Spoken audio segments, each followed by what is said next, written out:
आपका प्रश्न है टाइथ क्या है। चर्च के द्वारा वसूल किया जाने वाला कर टाइथ कहलाता है। यह कृषि उपज का 10वां हिस्सा होता था। आपका अगला प्रश्न है गिलोटिन क्या था।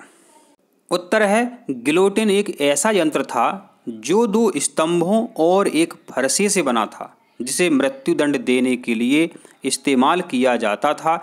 इससे व्यक्ति का सिर धड़ से अलग हो जाता था।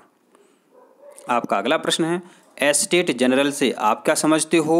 उत्तर है यह एक राजनीतिक समिति थी जिसमें तीनों एस्टेटों के लोग अपने प्रतिनिधि भेजते थे। राजा जब भी नए कर लगाता था तो एस्टेट जनरल की सलाह से ही लगा सकता था और इसे बुलाने का अधिकार केवल राजा को ही था। आपका अगला प्रश्न है जैकोबिन क्लब के सदस्य कौन थे। उत्तर जैकोबिन क्लब के सदस्य गरीब वर्ग के लोग थे।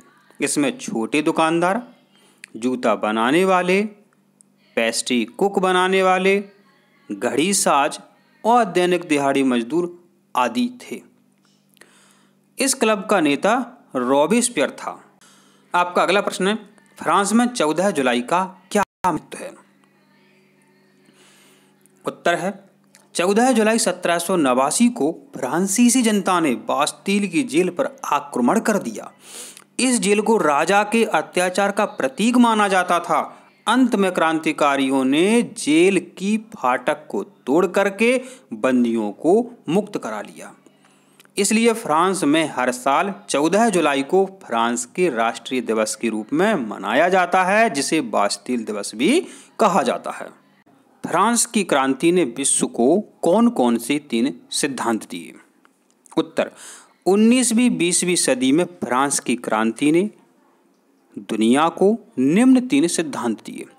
1 स्वतंत्रता, 2 समानता और तीसरा है बंधुत्व की भावना। फिर आपको लिखना है स्वतंत्रता। स्वतंत्रता का विचार फ्रांसीसी क्रांति का मूल सिद्धांत था, जिसे विश्व के सभी लोकतांत्रिक देशों ने अपनाया। समानता, फ्रांस की क्रांति का यह सिद्धांत भी महत्वपूर्ण सिद्धांत था। विश्व के सभी लोकतांत्रिक देशों ने इसे भी अपनाया। सभी लोकतांत्रिक देशों के संविधान का यह मूल आधार है। 3 बंधुत्व की भावना, फ्रांसीसी क्रांति ने विश्व के सामने बंधुत्व की भावना प्रस्तुत की।